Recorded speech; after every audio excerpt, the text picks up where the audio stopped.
Bismillahirrahmanirrahim. Assalamualaikum warahmatullahi wabarakatuh. Oke, ini video saya yang kesekian kalinya, di mana saya akan membahas yang masih sama seperti kemarin-kemarin, yaitu tentang matkul dari public relation. Kemarin terakhir videonya itu tentang perencanaan dan manajemen krisis PR. Nah, di sini video yang part keduanya saya akan sedikit mempresentasikan tentang manajemen krisis public relation.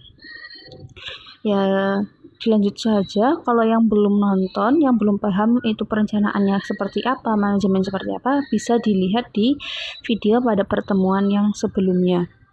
Oke. Jadi,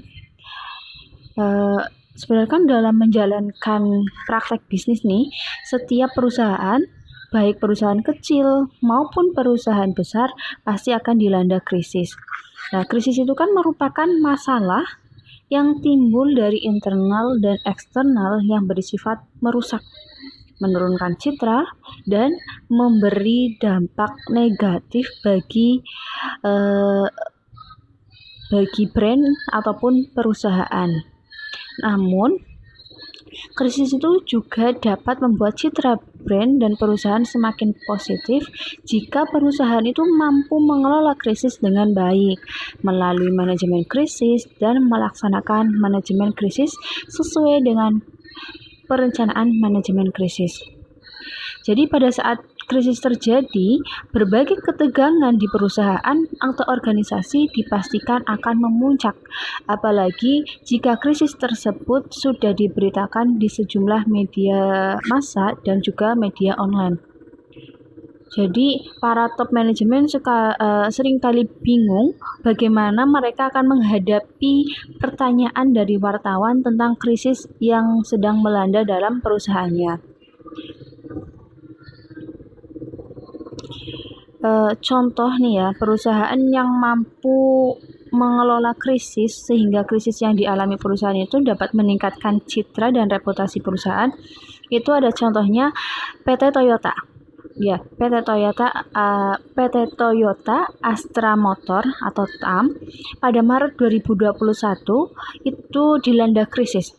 Ya, terus ada juga perusahaan otomotif ini, PT Toyota itu terpaksa harus menarik kembali atau merekal kelima produksinya yang sudah beredar di masyarakat. Nah, produk tersebut yakni Toyota Avanza, Veloz, Sinta, dan Yaris Cross keluaran 2016 hingga 2023.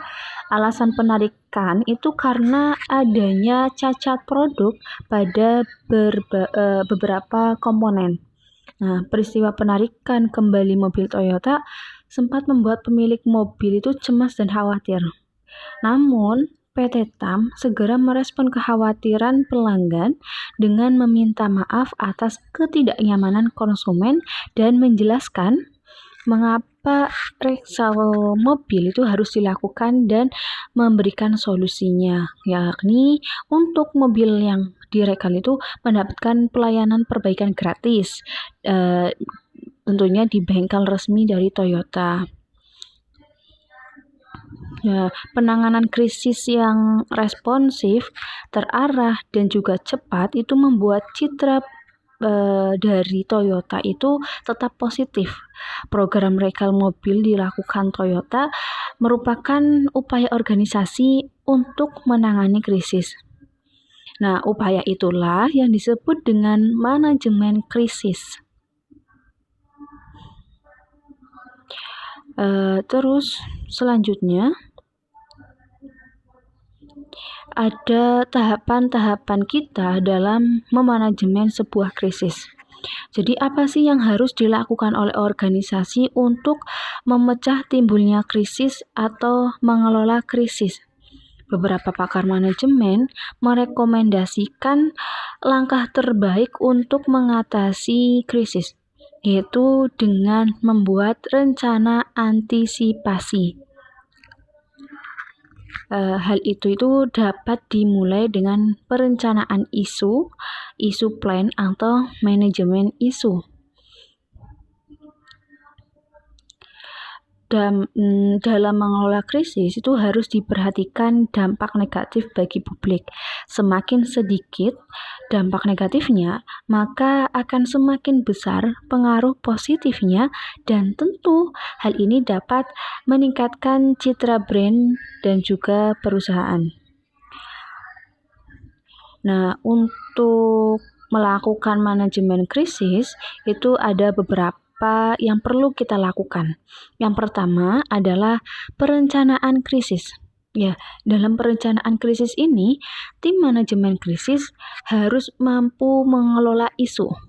Tujuannya agar tidak memunculkan isu-isu lain yang akan memperburuk krisis. Terus yang kedua adalah respon cepat atau fast response. Saat krisis terjadi, media itu membutuhkan informasi lebih cepat. Dalam kondisi ini, organisasi harus menyiapkan responnya harus cepat dalam memberikan informasi dan mengomunikasikan pesan-pesan dalam menangani krisis. Terus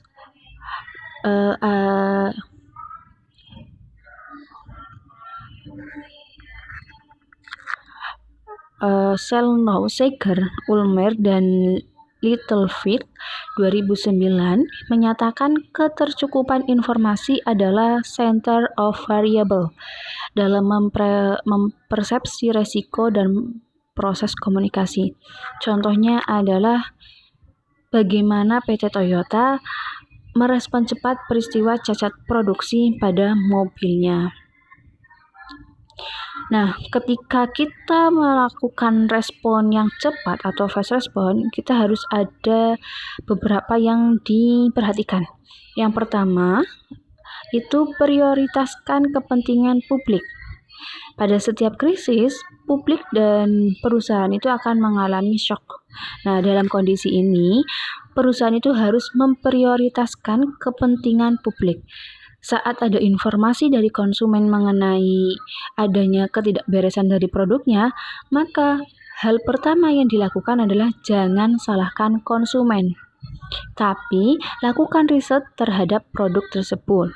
Gali informasi lebih mendalam, sehingga keputusan yang diambil dalam menangani krisis itu tidak keliru. Ketika diketahui bahwa produknya mengalami cacat produksi pada sebagian komponennya, segera ambil tindakan yang membuat konsumen merasa diperhatikan dan diprioritaskan. Terus yang kedua itu memenuhi harapan publik. Ya, ketika mengalami krisis, yang harus diperhatikan paling awal adalah bagaimana dampaknya terhadap publik, karena citra dan reputasi itu akan dinilai oleh publik. Jadi publik harus diberi informasi, mereka harus mendapatkan kepastian bagaimana perusahaan bekerja untuk menangani krisis. Terus yang ketiga apa? Yang ketiga itu komunikasi krisis. Komunikasi krisis juga harus didasarkan pada prioritas publik. Tujuannya apa sih? Ya, tujuannya agar citra organisasi tidak negatif di mata publik. Setiap organisasi itu selalu menunjuk juru bicara untuk menyampaikan sikap perusahaan. Maka sikap atau suara yang keluar juga harus satu suara.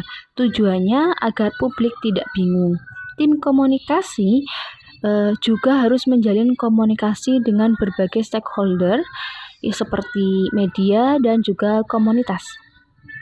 Tindakan yang paling krusial dalam komunikasi adalah tidak menyalahkan orang lain, tidak mencari kambing hitam, terus apalagi menempuh jalur hukum tanpa melihat terlebih dahulu kerumitan krisis tersebut.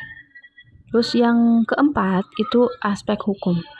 Jadi aspek ini bukan pendekatan utama dalam menangani krisis.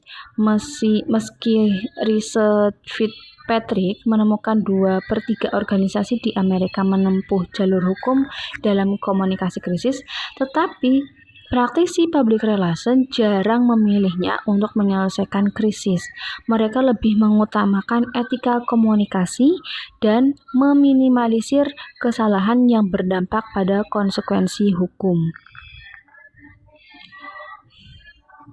Ya, berdasarkan uraian-uraian tadi, semoga kita itu bisa memahami pentingnya perencanaan program public relation dan juga manajemen krisis.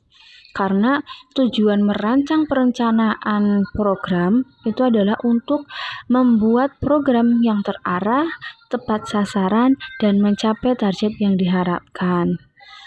Karena perencanaan public relation itu memiliki manfaat untuk mencegah atau mengantisipasi, memprediksi munculnya krisis. Jadi ketika krisis terjadi, organisasi juga dapat mengelola krisis karena telah menyiapkan manajemen krisis. Organisasi yang memiliki manajemen krisis adalah organisasi yang siap menghadapi krisis. Oke, sepertinya cukup sampai ini saja. Bisa materi selanjutnya bisa dilihat dalam video yang selanjutnya. Berarti video yang ke-5. Oke, wassalamualaikum video yang ke-6. Oke. Terima kasih. Wassalamualaikum warahmatullahi wabarakatuh.